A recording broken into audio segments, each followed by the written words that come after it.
नमस्कार. श्री सेवा या यूट्यूब चॅनलवर तुम्हा सर्वांचे मनापासून स्वागत करते आणि आजच्या व्हिडिओला सुरुवात करते.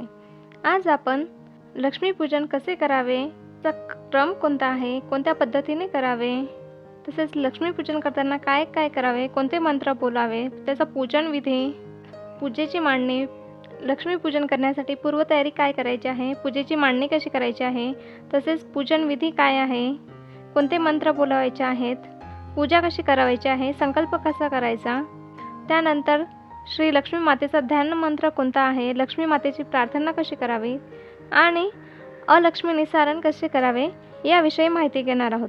चला तर मग आता व्हिडिओला सुरुवात करूया. तर पहा, लक्ष्मी मातेची पूजा करण्यासाठी पूजा साहित्य पहा. आपल्याला काय काय पूजा साहित्य लागणार आहे तर पहा, गंध, अक्षता, हळदी कुंकू, फुले, यामध्ये शक्यतोवर पांढरी रुई, पांढरी जास्वंद, पांढरी शेवंती, पांढरी कण्हेर, झेंडू ही फुलं असावीत. तुमच्याकडे ही सर्व फुलं उपलब्ध नसेल, तुमच्याकडे जे उपलब्ध असतील मग त्यावेळेस तुम्ही ते घ्या. त्यानंतर मग तुळशीपत्र, निरांजन, धूप, नागवेलीची पाने, खारीक, बदाम, नाणे, पाण्याचा तांब्या, फळे हे सर्व घ्यायचं आहे. त्यामध्ये नैवेद्य दाखवताना पुरणपोळी, साळीच्या लाह्या, बत्ताशे, फराळाचे पदार्थ इत्यादी आपल्याला नैवेद्य दाखवायचे आहेत. त्यानंतर मग पूजेची मांडणी कशी करायची आहे, तसेच त्याची पूर्वतयारी काय करायची आहे तर पहा, पूजेची वेळ सायंकाळी 5:30 वाजता सुरू करायची आहे आणि मी व्हिडिओमध्ये चित्र दाखवलं आहे तर त्यानुसारच आपल्याला ती पूजा मांडावायची आहे आणि पूजेची मांडणी ही आपल्याला प्रदोष काळापूर्वीच करायची आहे, म्हणजे सायंकाळी 5:30 वाजता आपण सुरुवात करायची. त्यामध्ये मग देवाऱ्यासमोर एक मोठा पाट ठेवायचा आहे व त्यावर आपल्याला पूजेसाठी आणलेले नवीन वस्त्र अंथरावायचे आहे. त्यानंतर चित्रामध्ये दाखवल्यानुसार पाटावर स्वस्तिक काढावायचं आहे आणि त्यावर बाहेरून पूजा करून आणलेली नवीन केरसुणी ठेवायची. जर केरसुणी असेल तर केरसुणी किंवा मग झाडू असेल तर तो झाडू ठेवायचा आहे. त्यानंतर पाटावर डाव्या बाजूला लक्ष्मीनारायण यांची प्रतिमा ठेवायची. त्यांच्यासमोर 2 स्वतंत्र जोड पानांवर कोजागिरी पौर्णिमेस वापरलेल्या देवी लक्ष्मी आणि कुबेर यांच्या सुपाऱ्या ठेवायच्या आहेत. जर तुम्ही कोजागिरीला पूजा केली नसेल तर तुम्ही नवीन सुपारी आणून त्या तिथे ठेवू शकतात. त्यानंतर मग 2 सुक्या खोबऱ्याच्या वाट्यांमध्ये आपल्याला एका वाटीमध्ये खडीसाखर भरायची आणि दुसऱ्या वाटीमध्ये बत्ताशे आणि साळीच्या लाह्या भरून त्या तिथे पाटावर ठेवायच्या आहेत. त्यानंतर या दोन्ही वाट्या जोड पानावरील सुपारी स्वरूपातील देवतांच्या समोर ठेवायच्या आहेत. ज्या आपण आता सुपारी ठेवलेल्या आहेत तर त्यांच्या समोर त्या ठेवायच्या आहेत. ते केल्यानंतर लक्ष्मीनारायण यांच्या प्रतिमा शेजारी आपल्याला कुलदेवतेचा टाक ठेवायचा आहे. त्यांच्या समोरील बाजूस 4 हत्तींनी युक्त असलेली लक्ष्मी मातेची प्रतिमा किंवा मग नाणे ठेवायचे. तुमच्याकडे जर लक्ष्मी मातेची प्रतिमा असेल तर ती प्रतिमा ठेवायची, जर नसेल तर मग नाणे ठेवायचे आहेत. तसेच त्याच्याजवळ एक नारळ ठेवायचा आहे. पैसे, सोने, चांदी, फळे तसेच फराळाचे पदार्थ हे सर्व आपल्याला तिथे ठेवायचं आहे. पूजेच्या उजव्या बाजूस शंख तसेच डाव्या बाजूस घंटा ठेवायचे. तुमच्याकडे शंख असेल तर शंख जरूर ठेवा, जर नसेल तर काही हरकत नाही. तसेच आणि पूजेच्या डाव्या बाजूला घंटा ठेवायची. अशा पद्धतीने आपल्याला पूजेची मांडणी करायची. आता ही मांडणी केल्यानंतर पूजेसमोर तसेच प्रवेशद्वाराजवळ आणि तुळशी वृंदावनजवळ आपल्याला रांगोळी काढायची. छान रांगोळी काढून आपल्याला सुशोभित करायचं आहे ते सर्व काही. त्यानंतर मग तुळशीपासून पूजेच्या ठिकाणापर्यंत रांगोळीने लक्ष्मी तसेच गाईचे पावले काढत यायची आहेत. ती पावले घरात येणाऱ्या दिशेने असावीत. तर गाईच्या लक्ष्मी मातेच्या पावलांजवळच गाईची पावलं काढायची आहेत आणि तशी पावलं काढत काढत आपल्याला ते पूजेच्या ठिकाणांपर्यंत यायचं आहे. त्यानंतर मग देवघर, प्रवेशद्वार आणि तुळशीजवळ आपल्याला पंत्या प्रज्वलित करायच्या आहेत. त्यामुळे घर लख्ख प्रकाशांनी भरून येईल. हे झाल्यानंतर मग आपल्याला पूजेला सुरुवात करताना घरात तुपाचा दिवा व धूप लावायचा आहे. त्यानंतर घरामध्ये गोमूत्र शिंपडायचं आहे. तसेच घरातील वातावरण आपल्याला शांत ठेवायचं आहे. आपल्याला ते भक्तिमय बनवायचं आहे. त्यामुळे घरातील टीव्ही, टेप जे काही असेल तर ते बंद ठेवायचं आहे. तर ही अशी आपल्याला पूजेची पूर्वतयारी करायची आहे. नंतर पूजन विधी काय आहेत, आपल्याला पूजा कशी करायची तर ते मी आता सांगते. तर पहा, सायंकाळी 5:30 वाजता पूजेस सुरुवात करायची आहे. तर पूजेची सुरुवात तुळशी पूजनाने आपल्याला करायची. सर्वात आधी आपल्याला तुळशीचे पूजन करायचे आहे. तर पहा, प्रथम तुळशीजवळ जाऊन दिवा, अगरबत्ती लावून हळद, कुंकू, अक्षता व फुले वाहून तुळशीची पंचोपचाराने पूजा करायची आहे. पंचोपचार पूजा म्हणजेच गंध, अक्षता, हळद, कुंकू, फुले, धूप, दीप व श्रीलक्ष्मी पूजन मांडणीत साखरेचा नैवेद्य असतं. याला पंचोपचार पूजा म्हणतात. यानंतर एक वेळा तुळशी स्तोत्र आपल्याला बोलायचं आहे किंवा मग तुळशी मंत्र 11 वेळा आपल्याला म्हणायचा आहे. आता तुलसी स्तोत्र मी सांगते, तर पहा, तुलसी स्तोत्र मी डिस्क्रिप्शन बॉक्समध्ये पण देणार आहे, तेव्हा ते तिथून लिहून ते जरूर बोला. तुलसी सर्व व्रतांना महापातक नाशिनी, अपवर्ग प्रदे देवी वैष्णवांना प्रिय सदा. सत्ये सत्यवती चैव त्रेताया मानवी तथा द्वापारे चावती नारसी वृंदात्व तुलसी कली. हे तुलसी स्तोत्र आहे. हे आपल्याला एक वेळा बोलायचं आहे किंवा मग तुम्ही तुलसी मंत्रही बोला. तसेच तुम्ही तुलसी मंत्रही बोला.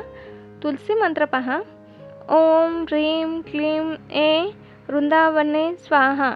हा तुलसी मंत्र आहे, तर हा बोलायचा आहे. तुलसीची पूजा झाल्यानंतर आपल्याला पूजेसाठी आणलेल्या नवीन केरसुणीची पूजा करायची आहे.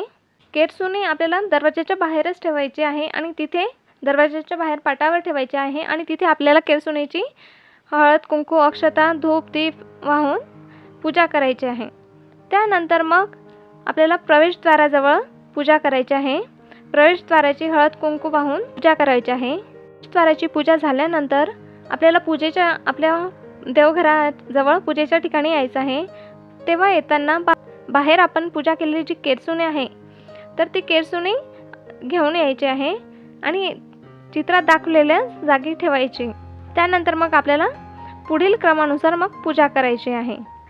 तर बघा पूजा कशी करायची. तर सर्वप्रथम देवघरातील श्री स्वामी समर्थ महाराजांच्या फोटोची पूजा करून श्री स्वामी स्तवन म्हणायचे आहे आणि एक माळ श्री स्वामी समर्थ या मंत्राचा जप करायचा आहे. त्यानंतर महिलांनी स्वतःच्या कपाळाला हळद, कुंकू, तर पुरुषांनी अष्टगंध लावायचा आहे. हे झाल्यावर मग आपल्याला आचमन करायचं आहे. तर पहा आचमन कसं करायचं. तर भगवान विष्णूंच्या 24 नावांपैकी प्रथम 3 नावांनी पाणी प्राशन करायचं आहे आणि मग पुढील 2 नावांनी पाणी सरळ हाताने ताम्हणात सोडायचं आहे.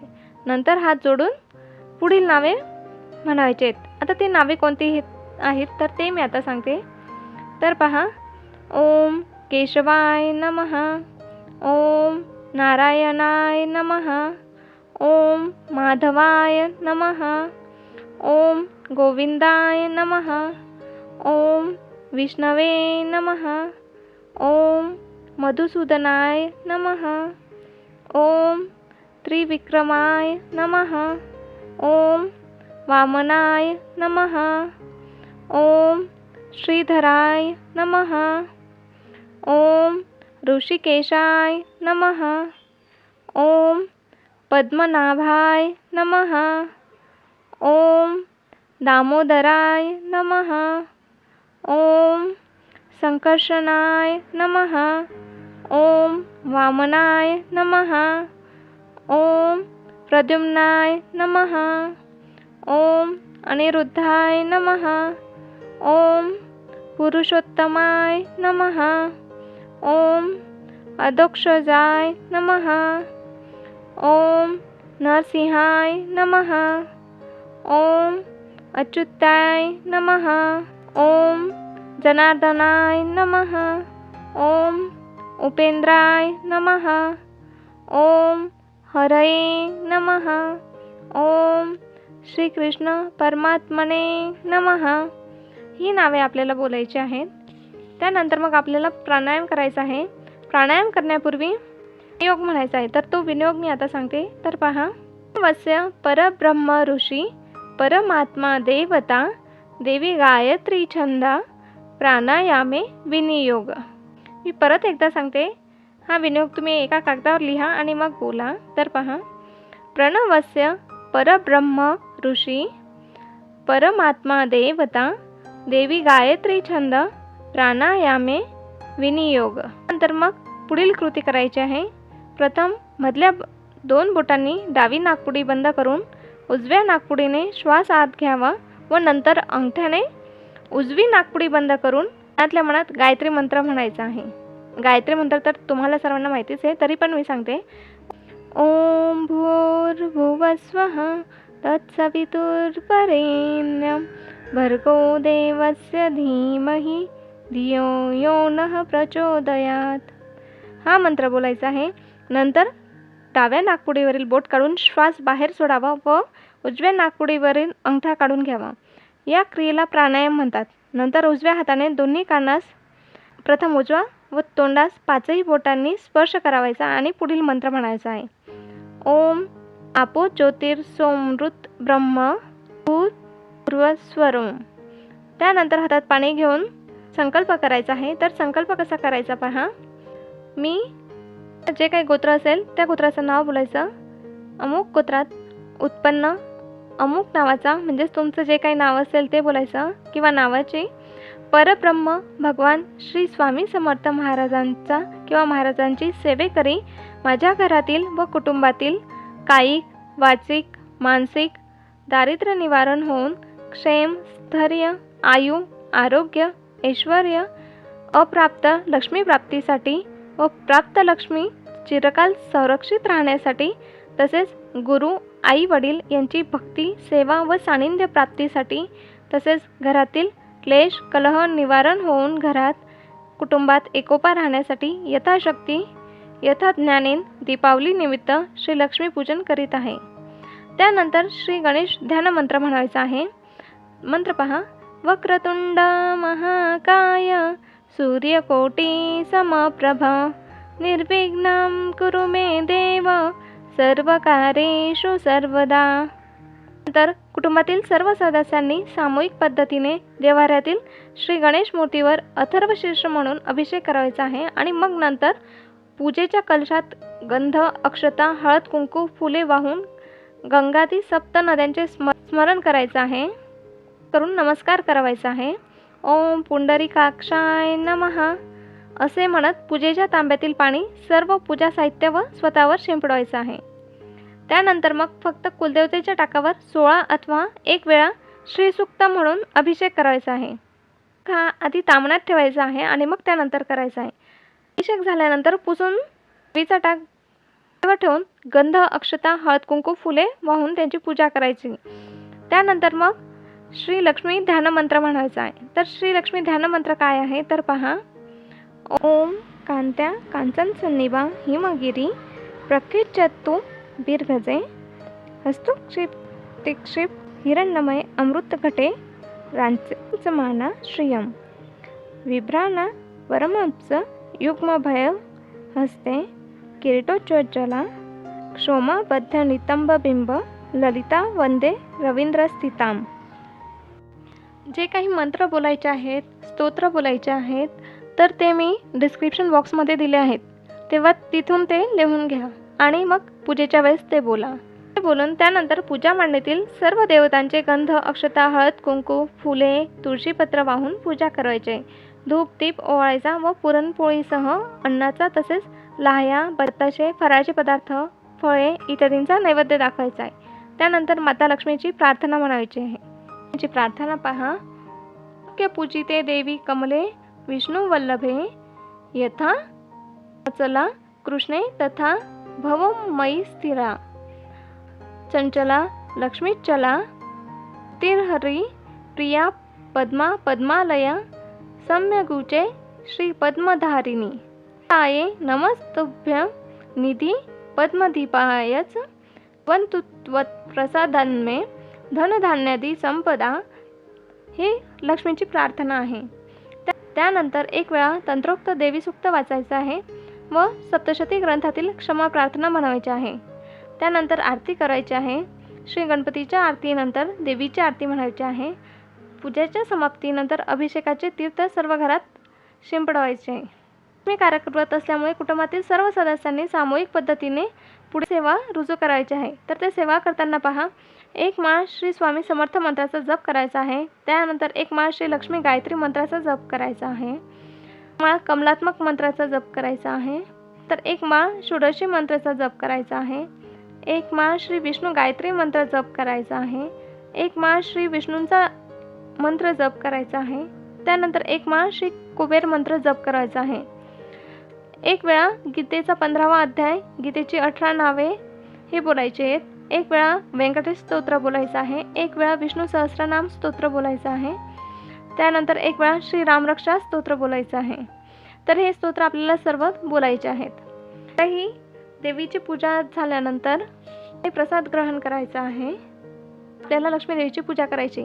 त्यानंतर मग रात्री 12 वाजेपर्यंत सर्वांनी जागे राहायचे, कारण आपल्याला अलक्ष्मी निस्सारण करायचं आहे. या दिवशी घराची सर्व दारे खिडक्या रात्री 12 वाजेपर्यंत उघड्या ठेवायच्या आहेत. सर्व दिवे सुरू ठेवायचे आहेत. बरोबर रात्री 12 वाजता जुन्या केरसुणीने घरातील मागील भिंतीपासून एक सरळ रेषेत केरसुणी न उचलता जायची आहे. त्यानंतर ती केरसुणी उंबरठ्यावर आपटवायची आणि तिचा एक फळ तोडून बाहेर टाकायचा आहे. आणि ही कृती करत असताना अलक्ष्मी निस्सारण म्हणायचे आहे. यानंतर जर कधी घरात मतभेद, कटकटी झाली किंवा बाधित व्यक्ती घरात आली, व्यक्ती निघून गेल्यानंतर वरील प्रमाणे कृती करायची आहे. घरात आनंद, सुख, समाधान तसेच लक्ष्मी स्थिर होण्यास मदत मिळते. दीपावली पर्व काळात अन्नदाती दानधर्म करायचा. श्री मातर अशी ही लक्ष्मी देवीची पूजा आपल्याला करायची आहे. तर अशी ही सर्व माहिती होती. ही माहिती तुम्हाला कशी वाटली ते कमेंट करून नक्की सांगा. तसेच व्हिडिओला लाईक व शेअर करा, म्हणजे इतरांपर्यंत ही माहिती पोहोचेल. आणि चॅनलला सबस्क्राईब करून बेल आयकॉनवर ऑलसाठी क्लिक करा, म्हणजे पुढे येणाऱ्या व्हिडिओची नोटिफिकेशन तुम्हाला मिळेल. धन्यवाद. श्री गुरुदेव दत्त. लक्ष्मी माता की जय.